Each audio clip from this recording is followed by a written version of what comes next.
Citoyennes, citoyens, bonjour. Aujourd'hui, on va voir qu'une nouvelle planète est possible dans le système solaire, et qu'elle pourrait être bien plus proche que la planète 9. On parlera ensuite d'Orion, qui pourrait vouloir se détacher du SLS et du leadership de la NASA, un véritable feuilleton à rebondissement. On verra ensuite que la France et l'Allemagne mettent de gros moyens en place pour une nouvelle constellation militaire, l'œil d'Odin. Allez, c'est parti, générique.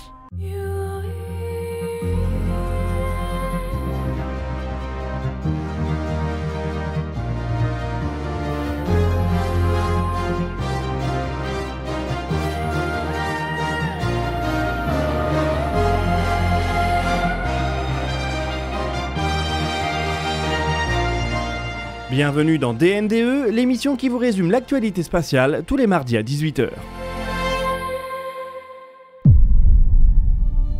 Toutes les planètes du système solaire ont été découvertes avant la fin du 19e siècle. On pourrait y ajouter Pluton, qui a été découverte il y a presque 100 ans, mais elle a depuis perdu son statut de planète. Notre système planétaire est donc bien établi et tout laisse à penser qu'il ne bougera pas. Enfin, depuis une dizaine d'années, les chercheurs de planètes ont repris du poil de la bête. Il existe des régions très reculées dans le système solaire, au-delà de la ceinture de Kuiper. Les objets qui s'y trouvent renvoient peu de lumière, et même James Webb aurait du mal à les distinguer. On a pu y découvrir quelques planétoïdes aux orbites très allongées qui demandent une explication.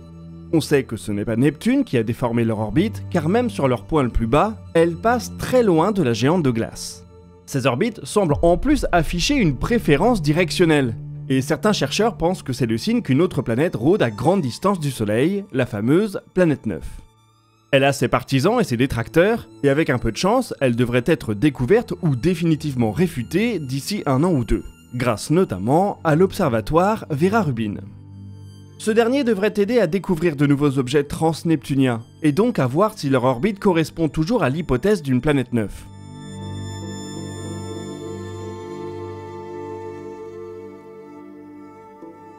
Mais bon, la fin d'un mystère pourrait signer la naissance d'une autre quête. C'est ainsi qu'une autre équipe vient de proposer l'existence d'une autre planète hypothétique, qu'ils ont nommée la planète Y. Cette dernière aurait une masse comprise entre celle de Mercure et celle de la Terre, et se trouverait environ 2 fois plus près du Soleil que la planète 9. Ça reste très loin, l'orbite de la planète 9 est calculée à environ 400 unités astronomiques, plus de 10 fois la distance au Soleil de Neptune, la dernière planète connue. La planète Y, si elle existe, se trouverait pour sa part 4 à 7 fois plus loin que Neptune, entre 100 et 200 unités astronomiques du Soleil. C'est à peu près la région où se trouvent Voyager 1 et 2 actuellement. Les calculs de l'équipe qui propose son existence la font légèrement sortir du plan orbital. Elle serait inclinée de 10% environ. Pour parvenir à ces conclusions, ils ont analysé l'orbite de 50 objets de la ceinture de Kuiper qui présentent une inclinaison de 15 degrés. Comme rien n'est dû au hasard, il faut trouver ce qui les a menés sur cette trajectoire. Et la planète Y, modélisée selon les paramètres qu'on vient d'évoquer, est un candidat idéal. Bien entendu, ce n'est pas une preuve que cette planète existe. Un des membres de l'équipe a proposé une formulation que je trouve assez parlante. Je cite : « Notre papier n'est pas l'annonce de la découverte d'une planète, c'est l'annonce de la découverte d'un puzzle avec une planète comme solution probable. » Fermez les guillemets. L'équipe note par ailleurs que leur planète Y n'invalide pas l'hypothèse de la planète 9. Autrement dit, notre système pourrait avoir 2 planètes supplémentaires, une de la taille de la Terre, à 100 à 200 unités astronomiques, et une planète 5 fois plus massive que la nôtre, située 2 fois plus loin. Ces 2 planètes hypothétiques ont leur lot de sceptiques, mais avec un peu de chance, on pourra bientôt trancher. Peut-être pas par une détection directe de l'une d'entre elles, mais par la découverte de nombreux nouveaux corps de la ceinture de Kuiper et au-delà. On pourra alors vérifier si leur trajectoire semble perturbée d'une manière compatible avec l'existence de ces planètes. C'est peut-être une question de mois, une fois que Vera Rubin fonctionnera à plein régime.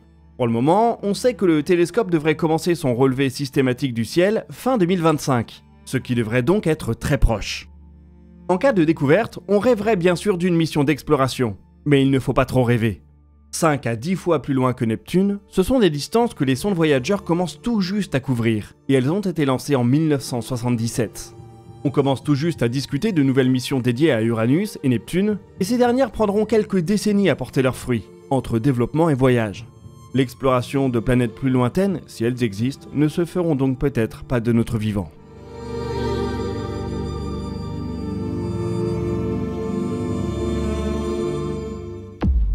Dans l'épisode spécial de dimanche, on va parler des alternatives possibles au Starship pour mener la mission Artemis 3, le retour des Américains sur la Lune.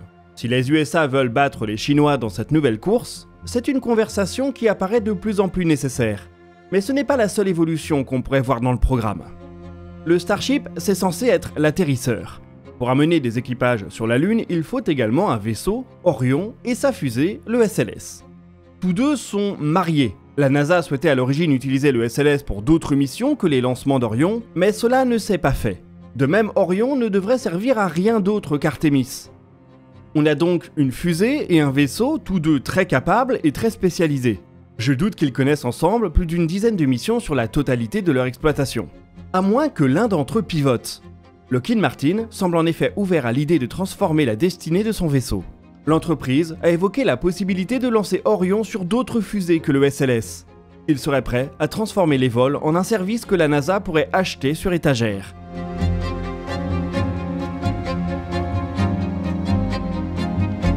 Le calcul n'est pas forcément bête. Orion est plombé par sa fusée, le SLS, qui coûte horriblement cher. Plus de 2 milliards de dollars par lancement. Avec le budget tendu de la NASA, le SLS va forcément décoller parcimonieusement, et donc Orion également. Sauf s'il peut également partir sur d'autres lanceurs. Orion fait 35 tonnes, qu'il faut pouvoir injecter vers la Lune, ça demande donc un sacré lanceur, et il n'y a pas beaucoup de fusées qui en sont capables. Lockheed Martin pense qu'il devrait être possible de lancer le vaisseau sur un vol, et un étage de boost sur une autre fusée. Et en passant par des solutions commerciales, mettons SpaceX ou Blue Origin, la facture devrait être beaucoup moins salée que via le SLS, même avec 2 tirs.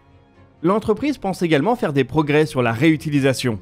La mission Artemis 5 et les suivantes devraient ainsi exploiter des composants d'Orion qui auront déjà volé. Artemis 5 reprendra par exemple les systèmes support vie et l'avionique qui auraient volé sur Artemis 2. La propension de réutilisation devrait ensuite grimper sur les missions suivantes, même si une réutilisation complète ne sera jamais atteinte. Lockheed Martin vise ainsi un coût de production diminué de 50% entre Artemis 2 et Artemis 5.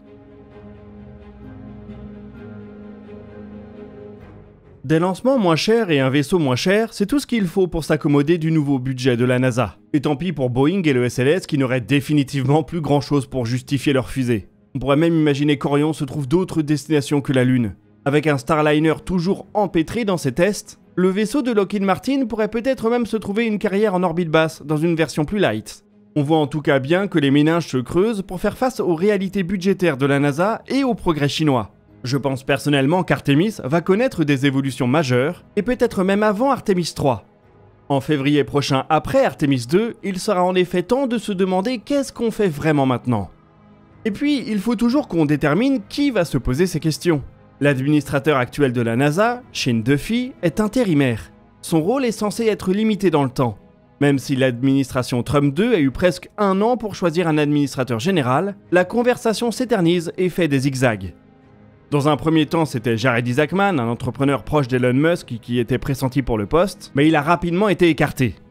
On a depuis enchaîné les administrateurs intérimaires et la NASA donne l'impression d'être un poulet sans tête. Couplé au shutdown du gouvernement américain, c'est une situation qui commence à coûter cher. Le JPL vient par exemple d'annoncer qu'il va licencier 550 personnes, environ 10% de ses effectifs.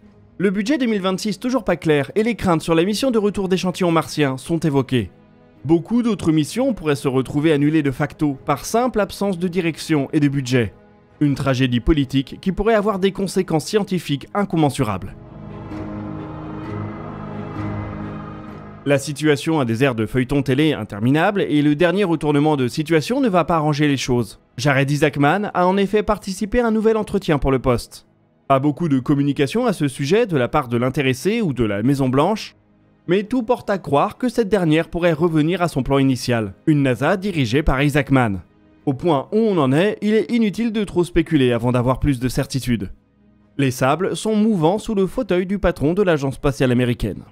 On peut simplement espérer qu'une décision définitive sera rapide, si possible accompagnée d'un budget 2026. Le nouvel administrateur général de la NASA aura alors 3 ans pour mettre en place sa politique, en jouant avec un budget probablement réduit, et avec l'objectif de battre la Chine sur la Lune.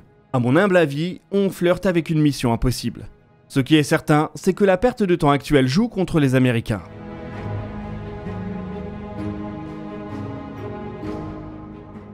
En Europe, les Allemands de High Impulse accélèrent avec l'annonce d'une levée de fonds de 45 millions d'euros. De quoi avancer vers le premier vol de leur lanceur SL1, qui est une fusée hybride. High Impulse a déjà réussi un vol suborbital à 50 km d'altitude.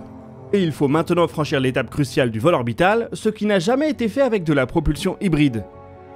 Ils ne sont pas les seuls à faire ce pari. Il y a également Hyperspace en France, Gilmour en Australie, InnoSpace en Corée du Sud, Viaspace aux États-Unis et probablement plusieurs autres.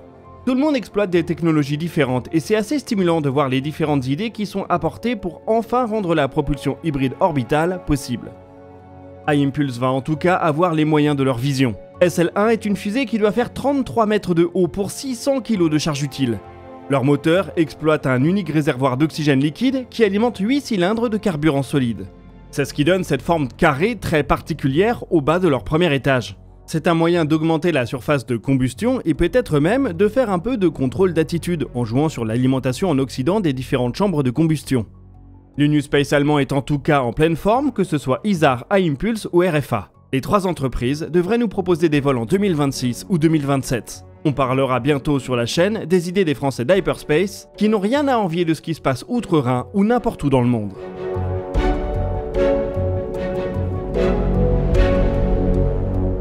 Le spatial européen continue en parallèle de se militariser à vive allure. La semaine dernière, la France et l'Allemagne ont ainsi officialisé le lancement du projet Odin's Eye, ou l'œil d'Odin. Il s'agit d'un système satellitaire de détection des missiles balistiques. Pour les grandes puissances et pour maintenir l'équilibre de la terreur, il est primordial de détecter tout missile balistique, potentiellement nucléaire, aussi vite que possible. Une grosse partie des capacités repose sur des radars, mais ces derniers ne détectent les missiles qu'en phase terminale, quand ils commencent à redescendre vers leur cible. Une constellation de satellites équipés de capteurs infrarouges peut au contraire détecter ces missiles lorsqu'ils mettent leur moteur à feu, lors de leur phase ascendante, et donc juste après leur décollage, ce qui permet de gagner de précieuses minutes pour prendre une décision. Quand c'est la fin du monde qui pèse dans la balance, chaque instant compte. Américains, Russes et Chinois possèdent déjà de tels systèmes. L'Europe y réfléchissait depuis un moment et il semble que l'instabilité géopolitique de ces dernières années a permis de franchir le pas. Odin's Eye va être confié à un consortium d'industriels mené par OHB, une entreprise allemande. L'accord ne concerne pour le moment que la France et l'Allemagne, mais il serait surprenant de ne pas voir d'autres pays européens rejoindre le projet. On ne sait rien pour le moment sur l'architecture du système. Si on se réfère aux solutions déjà mises en place par d'autres puissances, il s'agira probablement d'une poignée de satellites en orbite géostationnaire, équipés de puissants capteurs infrarouges, pour détecter la chaleur des départs de missiles. On se souvient également que l'Allemagne a annoncé vouloir injecter 35 milliards de dollars dans le spatial militaire, et Odin's Eye monopolisera probablement une partie de cette enveloppe. Peut-être qu'à l'instar de Galileo, la constellation pourrait également avoir un usage civil, pour détecter par exemple les éruptions de volcans ou les feux de forêt.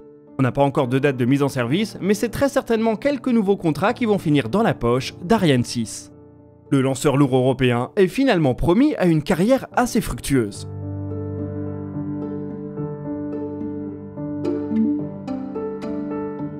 Et voilà qui boucle notre épisode d'actualité pour cette semaine. N'hésitez pas à partager vos questions et remarques dans les commentaires, nous y répondrons dans une prochaine vidéo. Vous pouvez consulter la description pour retrouver nos sources et nos réseaux sociaux. Quant à nous, on se donne rendez-vous jeudi pour un nouveau dossier de l'espace.